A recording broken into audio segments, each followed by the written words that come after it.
Happy birthday to you, go. Oh, to you. Happy birthday. Happy birthday to you.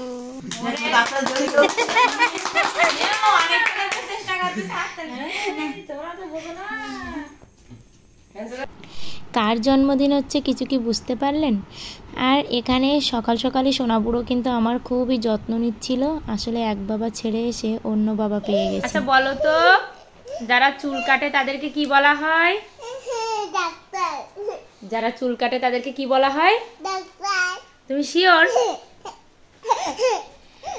এরকম তুমি যদি এরকম পড়াশোনা করো তাহলে তুমি বড় হয়ে কি হবে? ডাক্তার। তাহলে ডাক্তার হয়ে তুমি মানুষের চুল কেটে বেড়াবে? সত্যি? জন্মদিনটা ছিল আমার, সারাদিন আর ভিডিও করা হয়নি। সন্ধ্যার দিকে দেখি বর কেক আর মুরগি নিয়ে হাজির। তাই তো ভাবলাম যে আমি একটু খিচুড়ি রান্না করি। আর এদিকে রান্না বাড়া সব করে আমরা সবাই মিলে রেডি হলাম কেক কাটতে। আর সত্যি এরকম মাঝে মধ্যে এরকম সারপ্রাইজ পেতে কিন্তু সবারই ভালো লাগে। এগুলো হচ্ছে ছোট ছোট খুশি।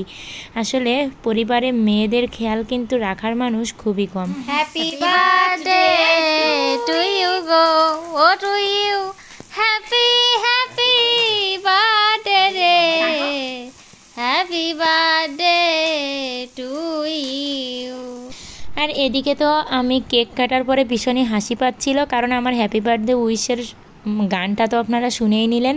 আর এদিকে না আমার সোনাপুরো তালি দিচ্ছিল। আমি কিন্তু ওকে শুরুতে একটা ধমক দিয়েছিলাম, কিন্তু আসলে আমরা ভুলেই গিয়েছিলাম যে ও ছোটোবেলা থেকে অভ্যস্ত যে হ্যাপি বার্থডে বলার পরে সবাই হাতে তালি দেয়। তাই কিন্তু ও এটা কেকটা কাটার পরে ও অনবরত হাতে তালি দিচ্ছে। তাই সবাই ওর ব্যাপারটা বুঝতে পেরে সবাই হাতে তালি দিচ্ছিল। আর এখানে মনে হচ্ছিল জানি জন্মদিনটা আমার বরের। সে ভীষণই লজ্জা পাচ্ছিল। আমি না পেরে বলছিলাম যে জন্মদিনটা কি তোমার না আমার? আমি তো লজ্জা পাচ্ছি না। আর এদিকে বরকে কেক খাইয়ে দিতে বললাম, আর সে কিন্তু ছুরি দিয়ে খাওয়াচ্ছিল। আমি তো বলেই বসলাম যে ছুরি দিয়ে খাওয়াবে কি, আমাকে মারার ইচ্ছা, এমনি হাত দিয়ে খাও। তাই সে ছুরিটা রেখে আমাকে হাত দিয়েই খাওয়ালো। আর এদিকে তো দেখুন কেকের ছবি তোলা হয়েছিল না, তাই কিন্তু এখানে ছবিটাও তোলা হচ্ছিল। আর আমার এই ছোট্ট ভিডিওটি ভালো লাগলে অবশ্যই লাইক করবেন। সবাই বন্ধু হয়ে ভালোবাসা দিয়ে পাশে থাকবেন, সাথে থাকবেন।